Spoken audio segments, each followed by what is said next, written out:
할렐루야. 예, 반갑습니다. 지난주보다 조금 덜 불안하시죠?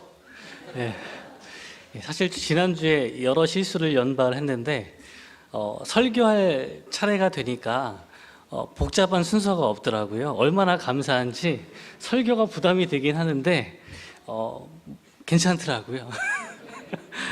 예. 오늘 사울의 회심 장면을 함께 말씀을 나누고자 합니다. 이렇게 유명한 구절이 별로 없어서 내용들을 잘 아시리라고 믿습니다. 우리가 흔히 자기의 회심에 대한 이야기를 다른 사람들에게 전할 때 전도 간증문을 쓰게 됩니다. 그 간증문에서 대개는 바울형 회심, 디모데형 회심 이렇게 구분해서 특별한 사건을 통해서 하나님을 만난 사람은 이렇게 바울처럼 간증문을 쓰게 돼 있고, 모태신앙으로 좀 잔잔하게 살아온 사람들은 인격적으로 주님을 만났던 때를 기준으로서 이제 디모데형 회심 간증문을 쓰게 돼요. 그러면서 사실 조금 서로 부러워하는 측면이 생기기도 합니다. 바울 같은 경험을 한 사람은 대개 처음 믿음을 가진 사람들이 많거든요. 그러다 보니까 믿음의 가정에서 성장한 이 디모데형 간증문을 쓰는 사람, 그 경험이 부러운 게 아니고 배경만 부럽습니다. 어머니, 아버지만 부러운 거예요. 반대로는 디모데형 간증문을 쓴 사람은 남들에게 명확하게 이야기할 수 있는 그 회심의 경험 자체가 부럽게 느껴지게 됩니다. 그러다 보니까 사실 이렇게 익숙해지다 보면 오늘 본문을 만났는데 사도 바울이 회심했는데 무슨 생각을 하게 되냐면, 나도 그런 경험이 있으면 참 좋겠다. 나도 길 가다가 하나님 한번 딱 보고 막 빈 받고 막 이러면 얼마나 좋을까, 이런 생각들을 하게 되는 거예요. 그러니까 이 회심이 무엇을 말하는지는 사실 관심이 없어지고 나도 그런 경험을 하면 좋겠다라고 생각을 하게 돼요. 잘 알면 알수록 사실 본문이 말하는 내용에서 자꾸 생각이 멀어지게 되는 겁니다. 오늘 본문을 좀 따라가 보면서 정말 중요한 얘기를 하고 싶어요. 그러니까 하나님께서 왜 사울을 회심시키셨는가, 사울은 어디서 어떻게 바뀌었는가, 이게 사실 우리가 듣고 싶은 이야기일 텐데 그 내용들을 한번 다시 만나고자 합니다. 사도행전에 보면 사울이 자기 간증을 몇 번 합니다. 22장에 보면 오늘 본문에 대해서 사울이 이렇게 좀 바꿔서 이야기하는 것을 만나게 돼요. 22장 3절의 말씀을 앞에 화면에 있습니다. 이렇게 보시면, 나는 유대인으로서 길리기아 다소에서 났고 이성에서 자라 가말리엘의 문화에서 우리 조상들의 율법에 엄한 교훈을 받았고 오늘 너희 모든 사람처럼 하나님께 대하여 열심히 있는 자라 라고 소개합니다. 이거는 거듭나기 전에, 회심하기 전에 사울을 이야기하는 거예요. 자기를 어떻게 이야기해요? 열심히 있는 사람, 열심히 있는 사람이에요. 그런데 우리가 생각하는 열심과 이 성경에서 말하는 열심이 살짝 달라요. 이 사람들이 말하는 열심은 뭐냐면 하나님을 향한 열심이에요. 하나님을 향한 열심은 어디서 비롯된 말이냐면 민수기 24장의 비느하스의 행동에서 나온 겁니다. 당시 이스라엘 민족들이 하나님의 말씀과 달리 미디안 사람들과 교제하면서 그 여인들을 자꾸 이제 아내로 삼고 우상 숭배에 빠져 들어가고 있었어요. 비느하스는 그것을 참다가 못해서 하나님의 벌로 이스라엘의 전염병이 펴지기 시작하니까 비느하스가 지금 이제 미디안 여인을 취해서 자기 장막에 들어가고 있는 시므리를 창으로 가서 꿰뚫어 죽입니다.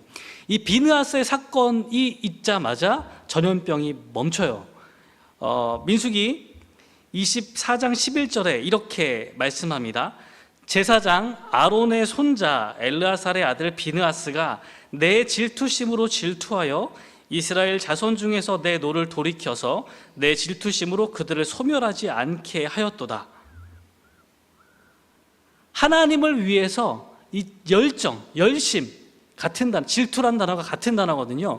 그것을 발휘해서 이 사람들을 벌했더니 하나님의 진노가 그친 거예요. 이게 성경에서 말하는 열심입니다. 사울은 자기에게 이 열심이 있었다고 이야기해요. 그게 무슨 말이냐면 잘못된 방법으로 하나님을 섬기고 있는 무리들이 존재하는 거예요. 그게 예수님을 따르는 무리죠. 근데 비느하스가 했던 것처럼 나도 저들을 박멸하면, 없애버리면 이스라엘을 향한 하나님의 진노가 멈추는 거죠. 그 소명을 가지고 사울이 뛰어든 거예요. 그래서 스데반의 죽음에 앞장선 다음에도 전혀 거리낌이 없는 겁니다. 오늘 본문 1절 말씀이 그래서 사울이 주의 제자들에 대하여 여전히 위협과 살기가 등등했다고 나옵니다. 왜냐하면 본인이 잘못했다고 생각했을까요? 아니에요. 본인은 하나님을 위해서 열심히 있는 일을 하고 있는 거예요. 이스라엘을 위한 일을 하고 있는 겁니다. 그리고 이제는 그 일을 더 넓혀가고자 해요. 하나님 뜻에 마음에 안 드는 저 사람들이 더 많이 남아있어요. 그래서 그 사람들을 잡기 위해서 다메섹에 있는 여러 회당에 가져갈 공문을 청하게 됩니다. 2절에 보면 다메섹 여러 회당에 가져갈 공문을 청합니다. 그래서 그 도를 따르는 사람을 만나면 잡아와서 결박하여 와서 예루살렘에서 이제 처형하고자 하는 거예요. 이게 문제가 이게 되게 어려운 게 사울의 포부가 컸던 것이 무엇이냐면 대제사장의 명령이 허용이 되는 지역은 유대 지역밖에 없어요. 대제사장들이 로마 총독에게 자치권을 받아서 통치하고 있던 지역은 유대 지역밖에 없고 다른 곳은 이미 다른 분봉 왕들이 다스리고 있었거든요. 다메섹은 다스리는 지도자가 달라서 사실 그 지도자에게 보내는 명령들 이런 거는 아무 효과가 없습니다. 그래서 대제사장에게 받은 공문을 가지고 그 지역의 회당을 찾아가는 거죠. 회당 이제 지도자들은 대제사장을 존중할 수밖에 없었기 때문에 그들이 허락해 주면 거기서 예수를 따르는 무리를 예루살렘으로 끌고 와서 거기서 치리가 안 돼요. 그래서 다시 끌고 와서 여기서 어떻게 해보자는 생각을 가지고 받았던 겁니다. 이 사울의 계획을 가지고 다메섹으로 가는 길에서 이게 실행이 되나요? 하나님이 막으시죠. 자, 드디어 이 사건에 다다랐습니다. 3절에 보면 사울이 길을 가다가 다메섹에 가까이 이르더니 호련히 하늘로부터 빛이 그를 둘러 비췄어요. 빛이 비춥니다. 성경에서 구약에서 빛은 되게 하나님의 영광을 나타낼 때 많이 사용이 돼요. 빛이 비추었다는 말은 하나님께서 그 가운데 임재하셨다라는 말과 유사하게 사용이 됩니다. 사울도 빛이 비추니까 그렇게 이해했을 거예요. 갑자기 호련하게 밝은 빛이 나를 비추니까 이게 무언가 중요한 일이 발생하겠구나라고 생각해요. 카라바조의 그림이 있습니다. 아주 유명한 그 성화죠. 그림을 한번 보여주실래요? 많이 보셨나요? 카라바조의 그림이죠. 호련히 빛을 보고 말에서 떨어진 사도 바울을 그리고 있습니다. 이 그림은 어떻게 그렸을까요? 상상해서 그린 거예요. 그 이야기는 뭐냐면 성경 말씀과 꼭 맞지는 않다는 이야기예요. 본문에 보시면 뭐가 다를까요? 이 그림의 잘못된 곳을 찾아봐 주실래요? 어렵죠? 본문에 보시면 뭐라고 이야기하냐면 하늘로부터 빛이 그를 둘러 비추는지라, 그 다음에 4절에 땅에 엎드러져라고 시작합니다. 지금 자세가 어떻게 돼 있어요? 저건 나자빠져 이거잖아요, 그렇죠? 다른 거예요. 그러니까 저거는 그냥 갑자기 빛이 비추니까 놀라서 떨어진 상태만 보여주는 건데 사실 본문에서는 엎드러져라고 나옵니다. 엎드러져는 본인이 엎드려질 수밖에 없었던 상황을 말하는 거예요. 구약에서 하나님께서 누군가에게 말씀하실 때 또는 하나님의 사자, 천사가 나타나서 말씀을 전할 때에는 땅에 엎드려서 그 말씀을 들었습니다.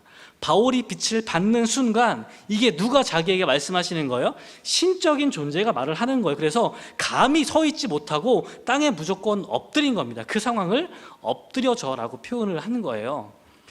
저 상황에서 말씀을 들었을 것 같지는 않으시죠? 엎드려져서 말씀을 듣기 시작합니다. 그리고 하나님께서 부르세요. 사울아 사울아 부르세요. 하나님께서 자기 예언자들에게 말씀하실 때 이름을 반복해서 부르시는 경향이 있었거든요. 엘리 제사장이 사무엘과 함께 지낼 때 사무엘이 성전에서 잠을 잤죠. 어느 날 밤에 하나님께서 부르세요. 사무엘아 사무엘아 부르시죠. 하나님께서 그렇게 부르시는 거예요. 사울은 지금 그래서 이게 누가 말씀하신다고 확신했겠어요? 하나님께서, 하나님의 천사가 자기에게 말씀하고 있다고 확신이 든 겁니다. 네, 그때 하나님께서 하신 제일 중요한 말씀이 나옵니다. 사울아 사울아 내가 어찌하여 나를 박해하느냐. 사울이 들은 이야기의 제일 중요한 것은 지금 하나님이신 메시아이신 하나님과 동급으로 자기에게 얘기하고 계신 그 예수님이 자신을 박해했다고 말씀하시는 거예요. 근데 이것은 사울은 한 번도 상상해 본 적이 없는 얘기입니다. 왜냐하면 자신은 하나님을 위한 열심이 있는 사람이거든요. 지금까지 자신이 한 행동은 하나님을 위해서 한 거예요. 근데 하나님을 박해했다는 말 자체가 너무 충격으로 다가오는 겁니다. 자신은 극렬하게 하나님 편에 서서 활동을 했는데 하나님을 박해했다고 말씀하시니까 마음이 찢어지는 겁니다. 오늘 본문의 이야기가 그럼 뭘 들려주는 거예요? 하나님을 향한 열심을 가지고 있어요. 열심히 행동해요. 근데 그것으로 족한가요? 사울은 하나님을 향한 열심으로 하나님을 위해 일했는데 결과가 반대인 거예요. 이런 일이 벌어질 수 있다는 것을 보여줍니다.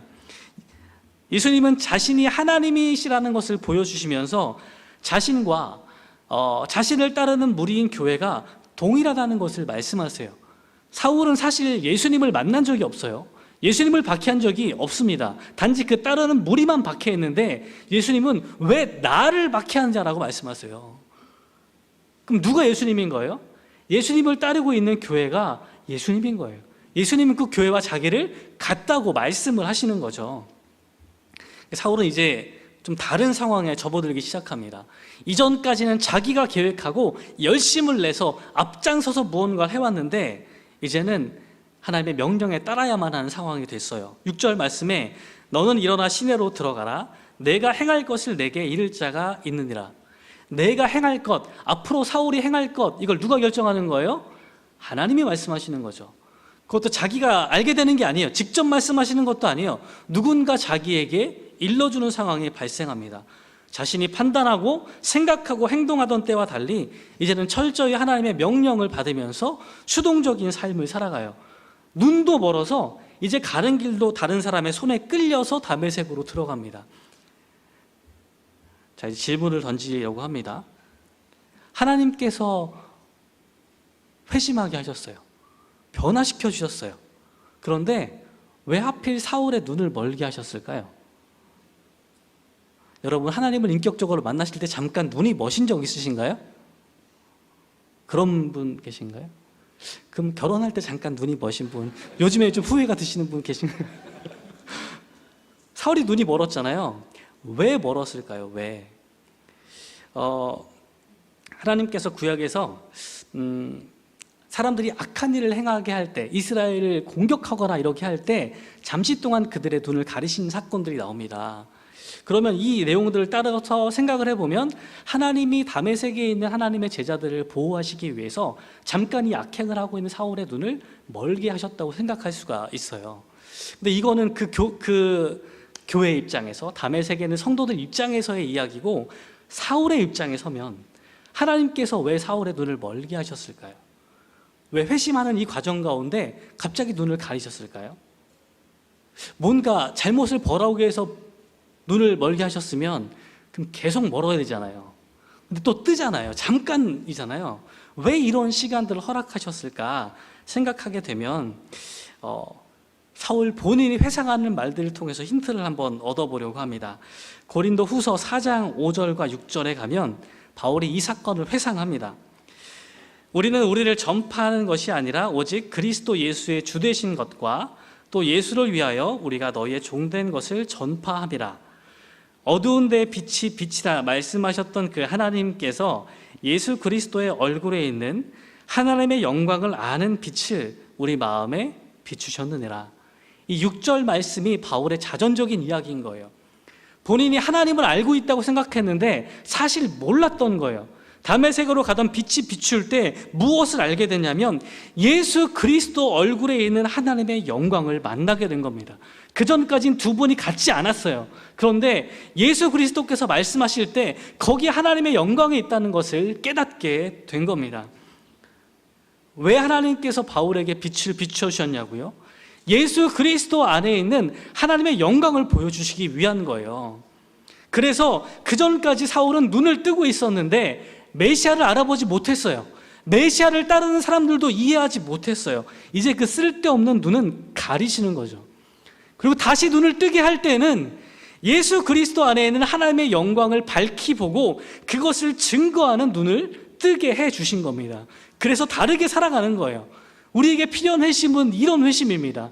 예수를 알아보지 못하는 눈은 감는 거예요.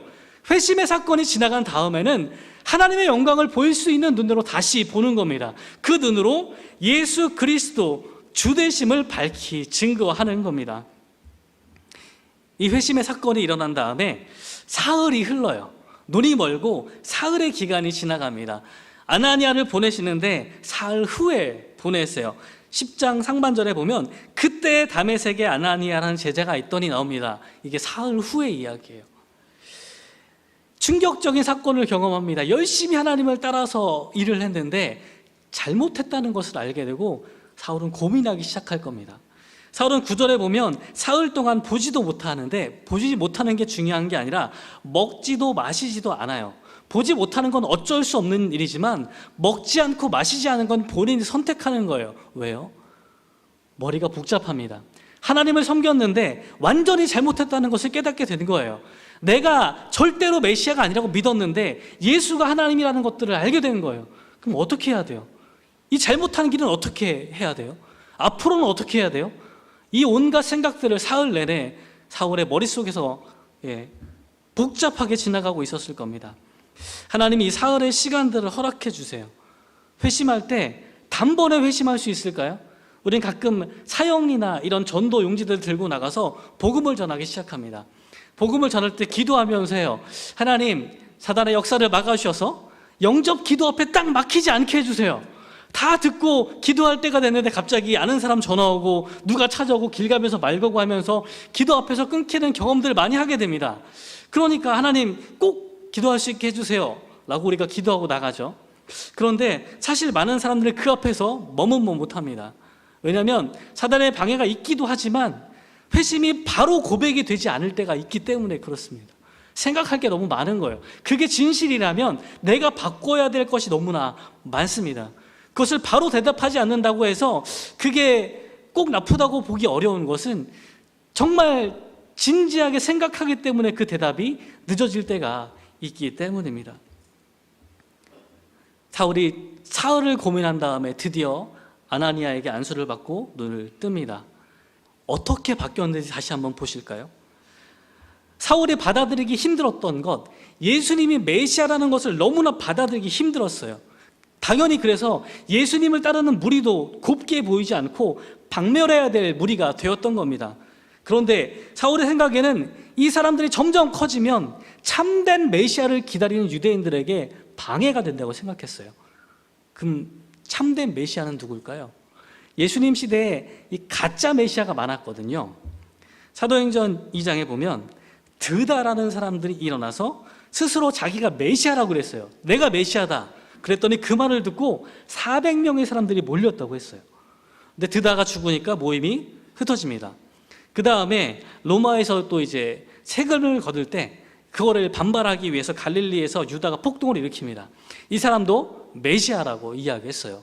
근데 이 사람이 백성들이 많이 따랐죠. 그러다가 이 사람이 망하니까 또 사람들이 흩어집니다. 그러니까 예수님을 메시아라고 말했는데 이게 흔한 일인 거예요. 아무 그런 사람이 없다가 갑자기 예수님만 메시아다 이게 아니라 비슷한 일을 해봐온 사람이 너무 많은 거예요. 그러니까 바울은 의심한 거죠. 사울은 의심한 겁니다. 그러면서 무엇이 제일 문제가 됐냐면